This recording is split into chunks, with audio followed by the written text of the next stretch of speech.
Saudações a todos. Meu nome é Alessandra Medeiros. Eu sou uma mulher branca, com cabelos tingidos de loiro, olhos verdes.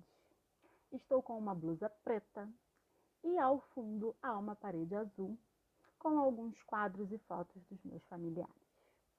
Sou formada em letras e professora há 19 anos. Me especializei em docência do ensino superior, administração escolar e psicopedagogia clínica e institucional. Hoje atuo em todas essas áreas concomitantemente, sendo professora da rede privada do município do Rio de Janeiro, atuante em 3 instituições, atuo no setor da inspeção escolar da Secretaria do Estado de Educação do Estado do Rio de Janeiro e atendo crianças com desafios no espaço Acolher como psicopedagoga. O título do meu TCC é a formação continuada e a mediação pedagógica do conhecimento, respeitando a sobrecarga docente. É com imensa satisfação que venho, por meio deste vídeo, demonstrar um pouco sobre o produto educacional desenvolvido, levando em consideração a experiência e vivência adquirida no decorrer da minha caminhada e no relato de centenas de profissionais todos os dias.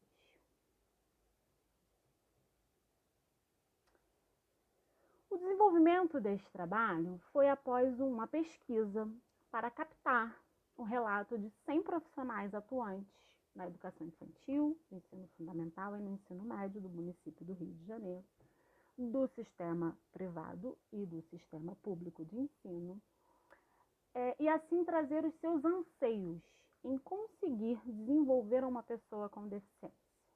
Porém, ao mesmo tempo, ouvindo a necessidade que eles têm de informação e como se sentem despreparados para isso.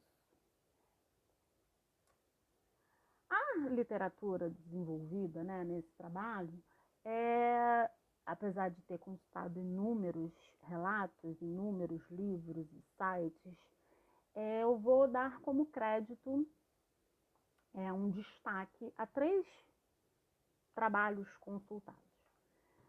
O primeiro do Eduardo Coralino, que com maestria descreve em seu livro a situação do professor de hoje em dia.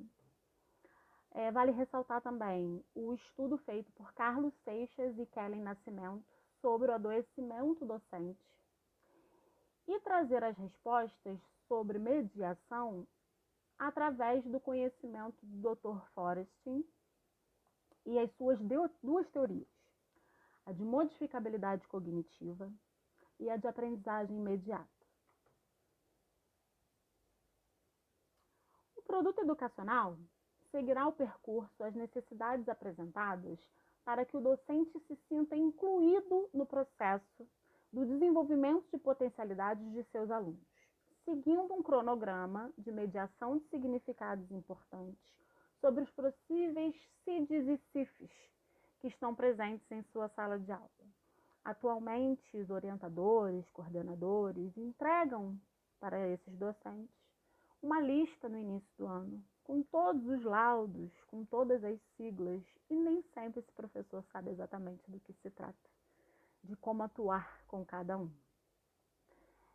Outra questão muito importante é obedecer à carga de 10 horas da formação continuada, e dentro das suas rotinas escolares, com encontros híbridos ou presenciais, para que eles não desistam e que consigam dar continuidade a esse curso posterior a ele, como se esse curso fosse a curto prazo o que seria necessário que eles conhecessem, e assim trazer esse sentimento de capacidade para que eles sim busquem a médio e longo prazo como melhorar as suas atuações, como conseguir incluir de verdade.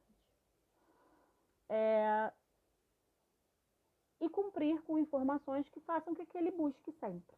A gente para sempre precisa estar aprendendo, e o docente ainda mais. Vale ressaltar que os conteúdos abordados deste produto já são pré-estabelecidos, porém também serão desenvolvidos através das demandas apresentadas por cada experiência trazida pelos inscritos. Então, não somente trazer o teórico, porém, dar voz a esse docente para que coloque, aconteceu essa semana, eu já vi sobre esse caso, e assim que ele possa ir conseguindo construir a sua ideia de como agir e de como fazer. As etapas do produto educacional. Inicialmente, neurocuriosidades, e gosto muito de trabalhar com o cérebro trino, creio que é uma forma mais simples de compreensão de por que esse aluno teve um branco, se ele estava sabendo dos conteúdos, o quanto que o emocional do límbico está atrapalhando, o quanto que o meu reptiliano faz com que eu não consiga chegar a resultados. Esses conceitos são importantes para que o docente consiga caminhar. Posterior a isso, a mediação do significado. O que significam tantos laudos, tantos números, tantas cifras, para que eles saibam como atuar, saibam do que se trata. Explicar um pouco sobre síndrome de privação cultural, que podemos sim acabar deficiando muito mais uma pessoa, fazendo com que ela fique mais deficiente, se a gente não dá a ela a oportunidade de conhecer, de trabalhar e de fazer. Isso cabe às famílias também, não somente ao docente. Então, a síndrome de privação cultural acaba trazendo uma deficiência intelectual para esse aluno que, de repente, nem tinha. A questão dele era só uma questão motora, mas como todos acabam tratando como se ele fosse um doente que precisava de uma sopinha na boca, enfim, ele acaba ficando estagnado, né, e sofrendo dessa síndrome. As principais características dos transtornos, síndromes e tudo mais que estamos acostumados a ver. O processo de autonomia e heteronomia. Então, quanto que esse docente que ele precisa fazer para que o seu aluno seja cada vez mais autônomo e não vivencie esse processo de heteronomia, como vou fazer para você, vou te dar, não, mesmo que ele precise sim de uma mediação muito próxima, que ele consiga compreender que ele precisa ser autônomo, que ele vai virar um adulto, que ele vai precisar um dia trabalhar, dependendo de cada contexto, de como que ele vai sobreviver sozinho futuramente. A ideia é que ele seja independente, autônomo. Isso tudo só cabe mediante conduta planificada.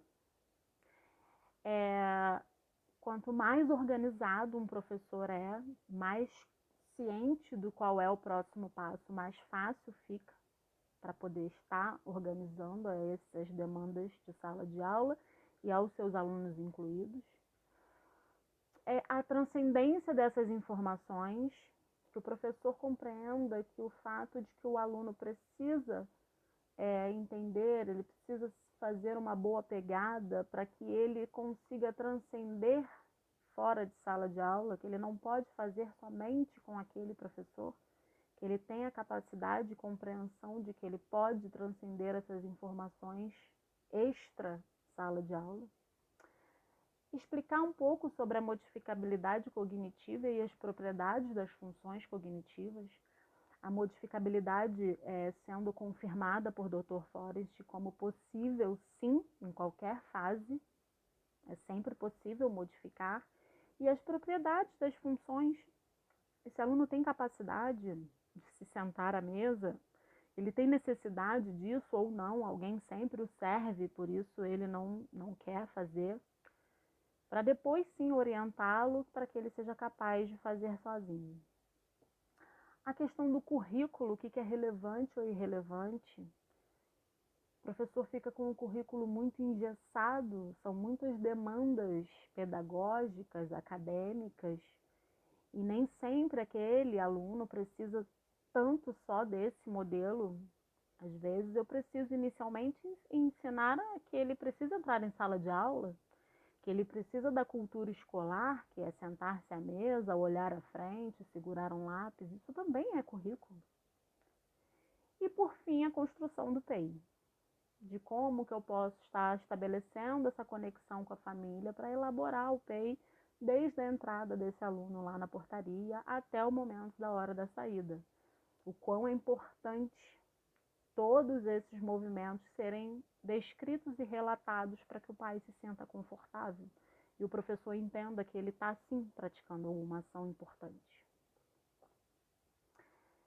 Eu volto a dizer que esse trabalho todo veio através de resultados aqui apresentados, obtidos da pesquisa feita com esses 100 professores atuantes na educação básica.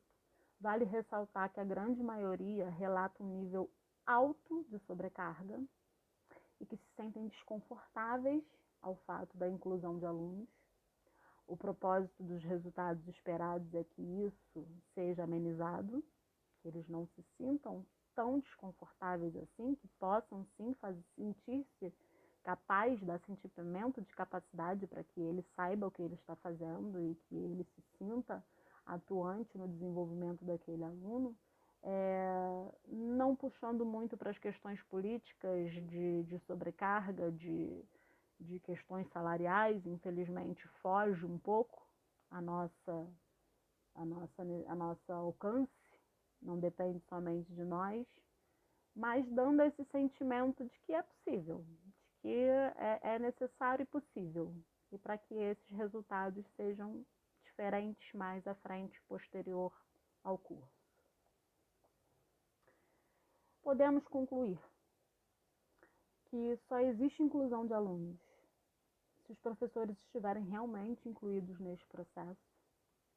Um humano media outro humano, então se esse professor não estiver envolvido, não existe inclusão. Não adianta que lutemos por legislações que façam imposições, porque essas imposições acabam sendo mascaradas dentro da escola, e a ideia não é essa. A ideia é que o ambiente escolar seja favorável a essa inclusão de verdade. As respostas, volto a dizer, são simples. É a mediação desse significado, é a conduta planificada, vão ser as chaves para o sucesso dessa inclusão. No mais, segue aqui todas as referências utilizadas. Eu desejo a todos uma excelente jornada, que possamos, enfim, praticar a inclusão de verdade. Grato a todos pela atenção, coloco-me totalmente à disposição para maiores esclarecimentos e até a próxima.